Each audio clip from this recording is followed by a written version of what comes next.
অনেক দিকই তাদেরকে মূল্যায়ন করতে, কিন্তু মা এবং বাবা তাদের একটু মা তুমি কেমন আছো এটি যতটুকু শুনলেই মার কলিজাটা পড়ে যায়। তো আমরা অনেক কথাগুলো আপনার কাছ থেকে শুনছিলাম, আমরা কৃতজ্ঞতা জ্ঞাপন করছি। আজকে আমরা জানি আপনি 21 টিভিতে আপনার নির্ধারিত একটি প্রোগ্রাম করে তারপরে আপনি আমার প্রতি কথা রেখেছেন, আপনি আমাকে মূল্যায়ন, আমাকে প্রতি স্নেহশীল হয়ে আমি আপনার প্রতি কৃতজ্ঞতা জ্ঞাপন করছি। তো আপনার অনুমতি পেলে আমাদের যারা হযরত মাওলানা শফিকুল ইসলাম জিয়ারী অনেক প্রথমে লম্বা দীর্ঘ আলোচনাই করেছে, যদি অনুমতি দেন আপনার কথাগুলো শুনে এটার উপরে যদি উনি কিছু একটু সামারি আমাদের তুলে ধরতেন, তার কারণ উনি আমাদের সিলেটের একজন খুবই পরিচিত একজন বক্তা মাওলানা শফিকুল ইসলাম যে জিয়াদি সাহেব, আপনার সাথে আপনাকে নিয়ে অনেক উনি চিনেন। তো আমরা আপনার এই আলোচনা যতটুকু শুনেছি আমরা শফিকুল ইসলাম জিয়াদি সাহেবের কাছ থেকে সংক্ষিপ্ত পরিচয় শুনি। আচ্ছা, আমি একটু বলতে চাই এখানে। আমি মনে হচ্ছে মাওলানা শফিকুল ইসলাম জিহাদি সাহেব, আপনার টুপি দেখে যেটা মনে হচ্ছে বা আপনার চেহারার গঠন দেখে যাকে মনে হচ্ছে, আপনি মানে ফুলতুলি সাহেব কেবলা, আমাদের বিশ্ববিখ্যাত একজন আল্লাহ, সম্ভবত আপনি তার একজন উত্তরসূরি। আল্লাহু আকবার। আমি টাকালি করছি না, আমি this is from my heart, আমি আমার হৃদয় থেকে বলছি। সাহেব কেবলা ফুলতুলি যিনি খেদমত করে গেছেন আমাদের ছেড়ে, হয়তো তিনি পর্দা করেছেন, বাট আমাদের বিশ্বাস তিনি আমাদের দেখছেন, তার দোয়া আমাদের জন্য অনেক উপকার্য হবে। সে সাহেব কিবলা ফুলতুর রহমাহুল্লাহ, ওনার জীবনে আমি পড়ার চেষ্টা করেছি বা ওনার সম্পর্কে জানার চেষ্টা করেছি। ওনার সুযোগ্য সন্তান হুসামউদ্দিন চৌধুরী যিনি রয়েছেন, উনি আমার 21 টিভিতে লাইভ প্রোগ্রামে উনি এসেছেন, আরো কয়েকটি চ্যানেলে উনি করেছেন আপনার উপস্থাপনা উনি। হ্যাঁ, জি জি। তো আমি কেন বলছি, খুব ভালো লেগেছে আপনি সেই টুপি পরে আছেন, সেরকমটাই মনে হচ্ছে। আমার মনে আপনি অনেক ভালো বলতে পারেন। জি, আপনি যদি শুরু করতেন। জি জি, নামাজের সময় এখন আমি প্রস্তুতি নিতে হবে, তো দায়িত্বে তো আছি না, তো এখন বলতে পারতেছি না যে শফিক সাহেবকে যে আমি উঠে যাই বলতে পারছি না। আর আমি তো অসুস্থ মানুষ, আপনার আলোচনা আসলে আমি শুনে খুব ভালো লাগছে, এর জন্য আমি আপনার আলোচনার দিকে তাকিয়ে আছি।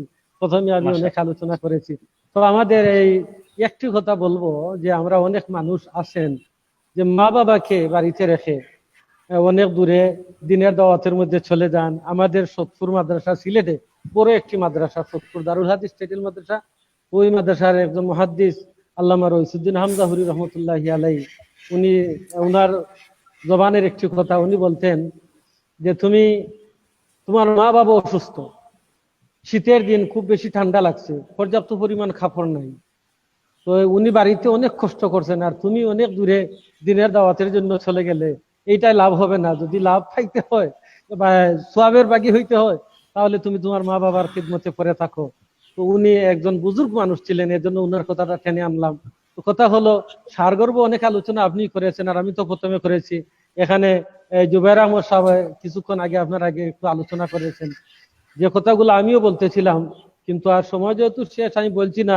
শুধু একটা কথা বলবো যে আমাদের মাননীয় প্রধানমন্ত্রী বাংলায় একটি আইন করেছেন আমাদের দেশে, যে পিতামাতার সাথে যারা দুর্ব্যবহার করবে, মা বাবা যদি এই আদালতের শরণাপন্ন হন, তাহলে অন্তত শেষ পর্যন্ত 3 মাসের জেল পর্যন্ত হবে, এই আইনটা শুনেছি।